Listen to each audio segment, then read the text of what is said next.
எவ்வளவு கேவலமா இந்திரா காந்தியை வந்து மிஸ்ஸஸ் இந்திரா காந்தியை கருணாநிதி பேசாத பேச்சா. இன்னும் எல்லா ஸ்டேஜ்லேயும் மிஸ்ஸான்னு சொல்லிட்டு மிஸ்ஸால பட்ட கஷ்டம் இன்னும் எல்லா இடத்துலையும் மிஸ்ஸாவை பற்றி தானே சொல்லிட்டு இருக்காரு. மிஸ்ஸா வீரர் தானே நம்ம ஸ்டாலின்.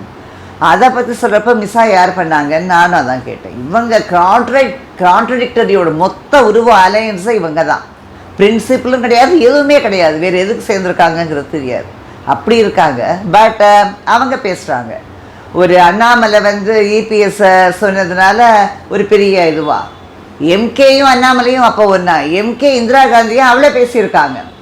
இப்போ அண்ணாமலை இபிஎஸ்ஸை பேசுனது பெரிய இதுவா இஷ்யூவா. இந்திரா காந்தியை எம்கே பேசினாரு. மிஸ்ஸாவை பற்றி அவ்வளவு சொன்னாங்க. மிஸ்ஸாவில் அடிபட்டிருக்காங்க. அப்புறம் இவங்க தான் ஒரு கான்ட்ராக்ட் லேபர் மாதிரி ரெண்டு பேருமே ஒருத்தருக்கு ஒருத்தர் எப்போ டைம் சான்ஸ் கிடச்சா ஏறி மிதிக்கலாம்னு இருப்பாங்க. 2G இதும்போது எவ்வளவு இன்ட்ராகேஷன்ஸ் இவங்ககிட்ட என்கொயரி இது போயிட்டு இருந்தது.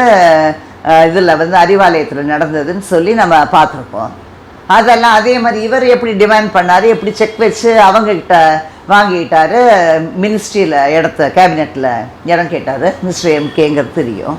அதே மாதிரி இங்கே வந்து அவங்க விதவுட் எதுவும் அன்கண்டிஷனல் சப்போர்ட் கொடுத்துக்கிட்டு இருந்தாங்க மைனாரிட்டி கவர்மெண்ட்டுங்கிறதுக்கும் தெரியும். இதெல்லாம் வந்து ஒரு பிரின்சிபல் இதுவான். எம்கே வந்து இந்திரா காந்தியை பேசாத பேச்சா, இல்லை இவங்க ஆளுங்கெல்லாம் பேசாத பேச்சா. அண்ணாமலை பேசுனது இது வந்து இபிஎஸ்ஸை பேசுனது ஒரு இது இல்லை.